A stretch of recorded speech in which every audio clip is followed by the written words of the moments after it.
Have you ever worked in customer service? I'll bet you have. All things considered, it was likely your first job. Hello again. Today, I'm going to be talking about customer service. From retail to tech support to fast food, it's one of the most common professions. If you haven't had a job like this, let me break it down for you with an example.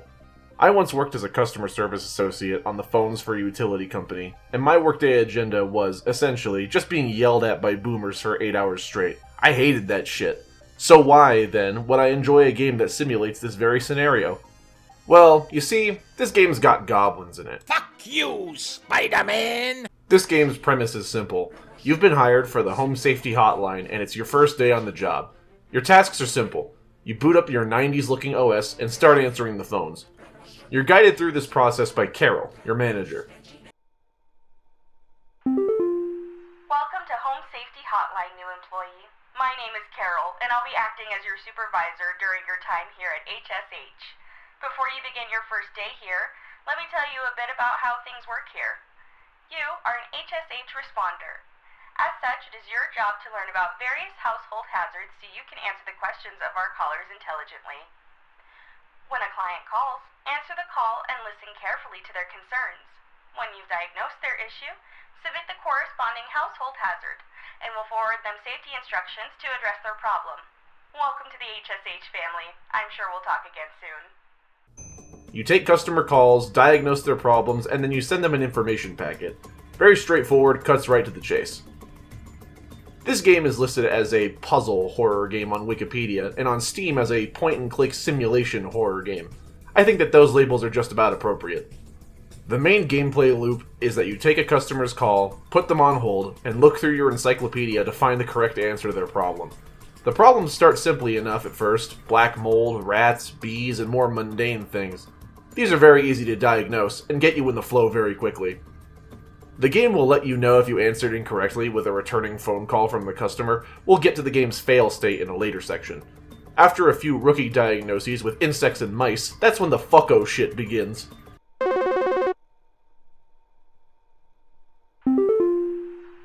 Hello, it's Carol again, your supervisor. I'm calling to let you know that you have been granted access to additional household hazard information. Please be aware that this information is confidential and not to be shared with anyone outside of HSH. If you diagnose one of these hazards, we will be providing only information to the clients that is pertinent to addressing their concerns. Nothing more. Thank Sometimes foreshadowing is relatively obvious. The game takes place in 1996, and your computer setup is themed to match. The story starts like any workday. Clock in, take calls, and clock out. After every day, you're given a score of how many customer calls you've correctly diagnosed.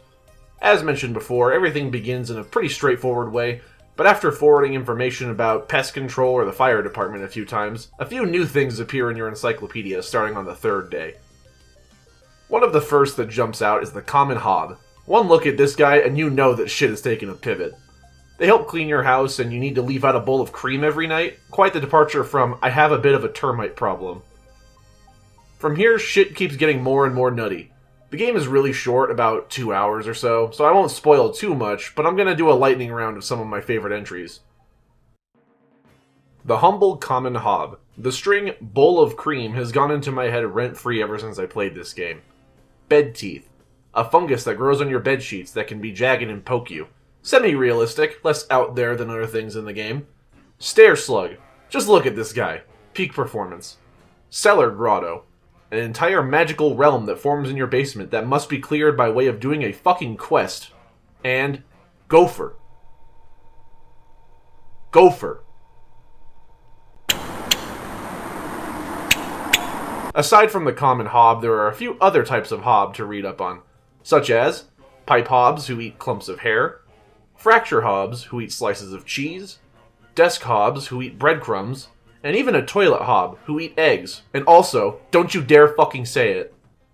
The encyclopedia continues to grow throughout the game with each passing day, and some of the options get really wild. Do you think this is some kind of joke? Yes. Last week, I called you guys about some weird noises I had coming from my living room, and the info package you sent me said something about leaving out a bowl of cream? What kind of joke is that? It's been a week now that I've been dealing with this racket, no thanks to you, and now we're starting to have power outages. Your employee's stupid joke is now probably going to cost me who knows how much in repair costs. So talk to your manager and tell them they owe me big time.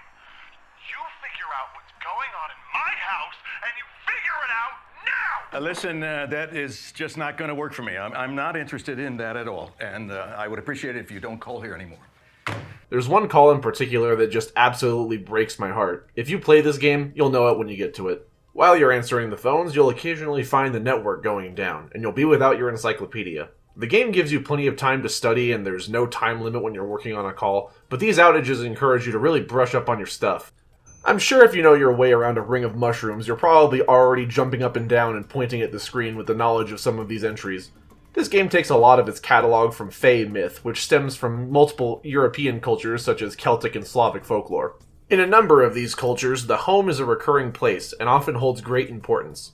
Being a game about household complaints, this is a fantastic angle to take with making it fit into the horror and world building. Creatures in these folktales often take great pride in dealing with a particular aspect of the home. Brownies, from Scottish folklore, the basis of the Hobbs in Home Safety Hotline, they perform various chores while the homeowners are asleep. Domovoi, from Slavic folklore, protect the well-being of the family and animals of the house, sharing in their joys and their sorrows. Kobolds, from German folklore, are similar to brownies, but can also be dickhead pranksters or just straight-up vindictive and violent, and so on. Outside of the home, things of great importance and value are also huge emphases on these kinds of stories. Mirrors, reflections, names, specific words of power, kinship, etc. are all potential targets for the nastier of these beings. Their magic is often tied to animism and spirituality, which is shown in full force in Home Safety Hotline.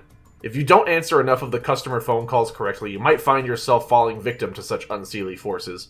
In many horror games, you may find yourself killed, but in Home Safety Hotline, you may find yourself in a fate worse than death.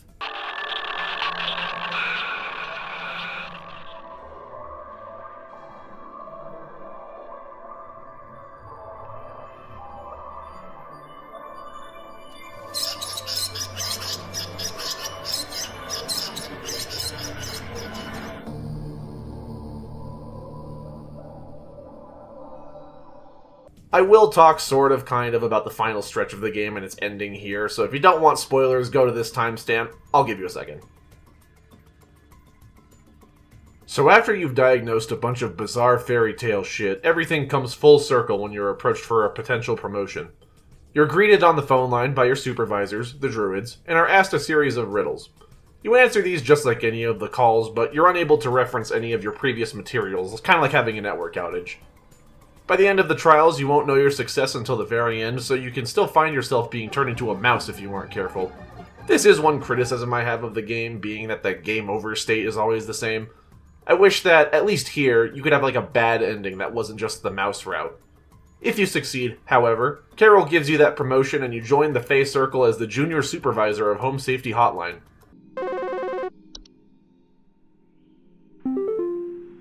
Hello, Supervisor Carol here. We've been watching you closely. For all this time, you have been providing excellent and accurate answers to our callers. These acts will not go unrewarded, and I'm pleased to report that you have qualified for a promotion. Please stand by while I prepare thy promotion. Promotion in progress. Please stand by.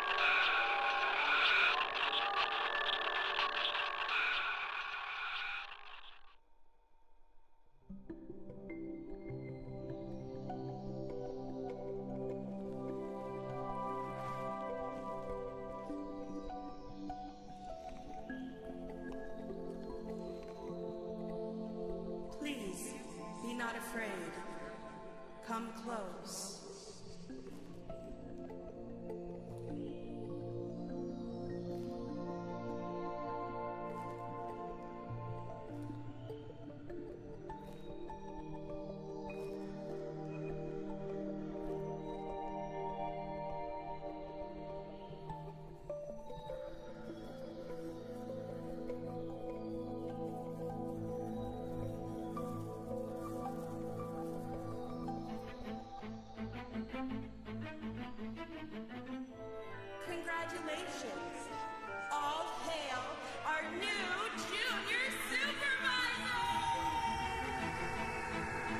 Truly, the most honorable of ascensions.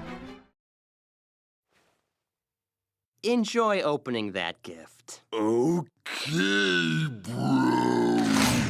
Have a holly jolly Christmas. It's the best time of the year. The DLC for this game, Seasonal Worker, sees you playing as Rebecca, an employee who only works 1 week out of the year. Quite the sweet gig, it sounds like, until it's revealed that she's responsible for saving the entire planet from an eldritch, world-devouring Aurora Borealis every year. The gameplay is essentially the same as the main game, and most of the encyclopedia makes a comeback. A notable entry that was removed, however, was Gopher. Rip Gopher, our hero. The new entries in the encyclopedia are all appropriately winter-themed, including evil snowmen, Santa, Krampus, a disease resembling Rudolph's iconic nose, and others. You also meet the best character in the game, Hudson from HSH Pest Control. He and his team have a bit of a side quest during the holiday season.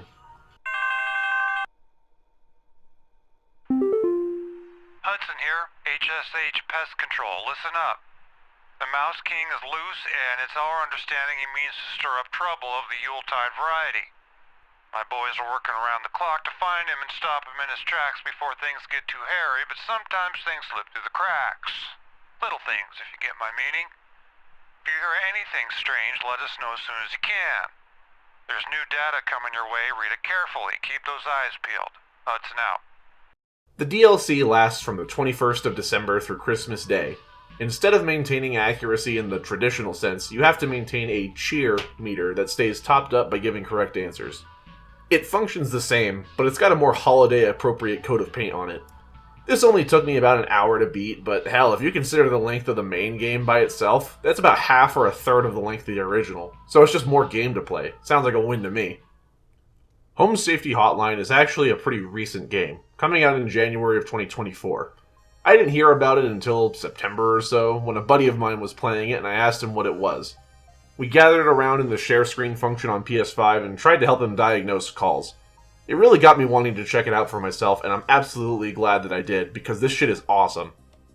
The creator of the game, Nick Lives, likens the system of the game's encyclopedia to browsing the monster manual, or as my table calls it, the waifu catalog, in TTRPGs like Dungeons & Dragons, but with a particularly analog horror setup. I really love this approach, as it adds world building in a way similar to SCP archive entries, another cited inspiration behind this game. I love the sense of discovery as things continue to progress, and even though not every entry is used in the calls, I love reading through them and learning about each of the weird critters or phenomena that it has to offer. He also made all of the game's visuals, including porting artwork into Photoshop and turning them into digital paintings and really crusting up the quality to cement it as fitting into the 90s vibes. The art book, which you get by beating the game, gives a huge breakdown and backstory about the game's development. Nick actually had this idea in the oven for a long time and went under tons of iterations. First it was Bestiary, then 1-800-Bestiary. Then, after being inspired by analog horror and input from his wife, eventually got us to Home Safety Hotline. At one point, the plan was to use aliens, but Nick eventually came to the angle of things specifically inside someone's home as the source of the horror, to make it more personal and tense. I think this is an awesome idea, especially since he used knowledge from his history working at a fairy-themed park doing character acting, not to mention a Wikipedia rabbit hole, as I'm sure we've all found ourselves in from time to time. Outside of the art book, you also unlock videos the more you play the game, which flesh out the world and reference some of the entities in the encyclopedia. Night Signal Entertainment even has a playlist of all these on their YouTube channel, which I've linked below in the description, if you want a taste of the vibe of the game.